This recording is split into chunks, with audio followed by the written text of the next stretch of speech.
कल्याणमधील 65 अनधिकृत इमारतींनंतर आता दिवा भागामध्ये 54 बेकायदा इमारतींवर सुद्धा तोडक कारवाई होणार आहे। डोक्यावर हक्काचं छप्पर तोडलं जाणार असल्याचं आंदोलन करण्याची वेळ निरपराध नागरिकांवर आली आहे। नेमकं काय आहे हे प्रकरण पाहूयात या रिपोर्टमधून। 20 वर्षानंतर आम्हाला अनधिकृत सांगून अचानक आम्हाला 24 तासात बोलतात खाली करा। हे काय पद्धत आहे? इथून पुढची कारवाई जा, इथून परत कारवाईला आले तर इथून आम्ही वेळेला ही बोटलची झाकणं उघडायला आम्ही घाबरलाय। त्यांना आदेश पण नाहीये, कोणत्या गोष्टीच नाहीये त्यांच्याकडे, तरी ते लोक कारवाई करतायत। दिव्यातील नागरिकांचा हा आक्रोश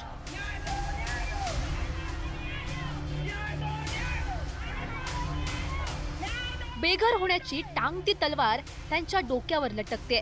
कल्याण पाठोपाठ दिवा भागातही 54 बेकायदा इमारतींवर न्यायालयानं कारवाईचे आदेश दिलेत।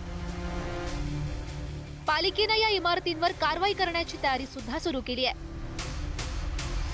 तर कारवाईला विरोध करण्यासाठी रहिवासी मोठ्या संख्येनं रस्त्यावर उतरलेत।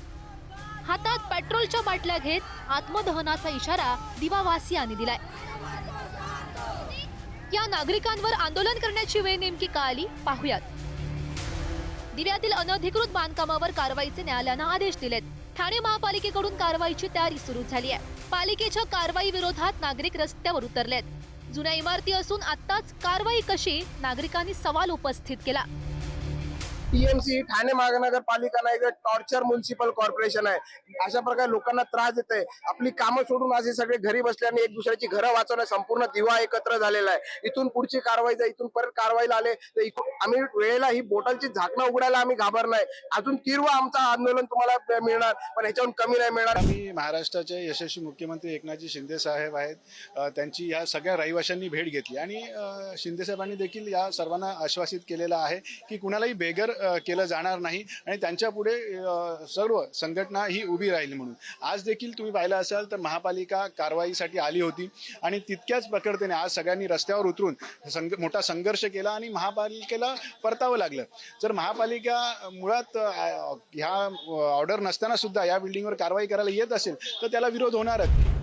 गेल्या 18 वर्षापासूनच्या जुन्या इमारतींवर कारवाई करून नागरिकांना बेघर का केलं जात आहे, असा सवाल ठाकरेंच्या शिवसेनेकडून उपस्थित करण्यात आलाय। तर न्यायालयाच्या आदेशानुसार कारवाई होत असल्याचं स्पष्टीकरण महापालिकेकडून देण्यात आलंय।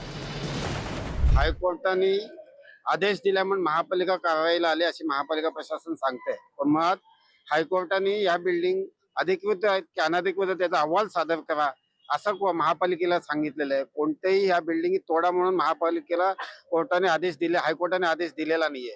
त्यामुळे महापालिका जबरदस्तीने ही घरं खाली करून ह्यांना तोडून रहिवाशांना बेघर करणार असेल तर शिवसेना त्यांच्या सोबत आहे आणि आम्ही हे तोडफोड होऊ देणार नाही। महापालिकेने कोर्टात एक एफिडेव्हिट दाखल केलेला आहे की सदरची इमारत इल्लीगल आहे आणि म्हणून याच्यावर कारवाई केली जाईल। त्यानुसार यापूर्वी प्रशासनाने याच्यावर कारवाई केलेली आहे। 38 गाळे तोडलेले आहेत आणि आज रोजी आम्ही इथे कारवाई करायला आलो। महापालिकेतर्फे जी प्रोसिजर आहे ती करण्यात आलेली आहे। यानंतरची भूमिका काय असेल सर? भूमिका आहे इल्लीगल बिल्डिंग आणि याच्यावर कारवाई केली जाईल। तर दुसरीकडे मुख्यमंत्री देवेंद्र फडणवीस आणि शिवसेनेचे खासदार नरेश म्हस्के यांनी याचं खापर बिल्डरवर फोडलंय। हे जे बिल्डर आहे हे बिल्डरच कारस्थान करून अशा प्रकारे पहिल्यांदा अनियमित बांधकाम करायचं आणि मग कोणाला तरी कोर्टात पाठवायचं, हे जे काही धंदे चाललेले आहेत हे योग्य नाही आहेत। या संदर्भात उपमुख्यमंत्री एकनाथराव शिंदेजींची देखील माझी चर्चा झाली।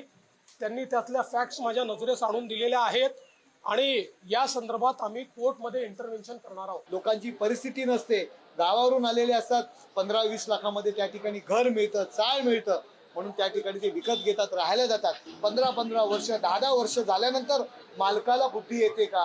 तोपर्यंत मालक झोपला होता का?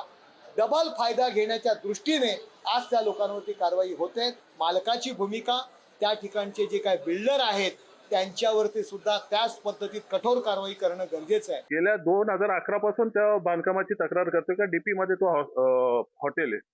आज लोक तिथे ट्रॅफिक जॅम मध्ये अडकतात। सगळे आयुक्त येऊन गेले, इव्हन आताच्या आयुक्तांना पण मी सांगितलं ते बांधकाम अनधिकृत आहे, तोडाची ऑर्डर आहे, तोडत का नाही, वरून दबाव। तर अशा प्रकारे राजकीय वरद असं असेल आणि नंतर त्यांना आम्ही तुमच्या पाठीशी औषध सांगून जर कोणी करत असेल तर ही अत्यंत चुकीची गोष्ट आहे। लोकांना फसवलं जात आहे. लोकांना तात्पुरता दिलासा देतील, नंतर वाऱ्यावर सोडतील. 1 वर्ष 2 वर्ष इमारती खेचतील, परत त्यांच्या डोक्यावर ही टांगती तलवार तशीच राहणार आहे. त्यामुळे लोकांनी सावध राहावं. चूक कुणाची शिक्षा कुणाला असाच हा प्रकार म्हणायला हवा. आयुष्याची जमापुंजी खर्च करून प्रसंगी कर्ज काढून नागरिकांनी घरं घेतली.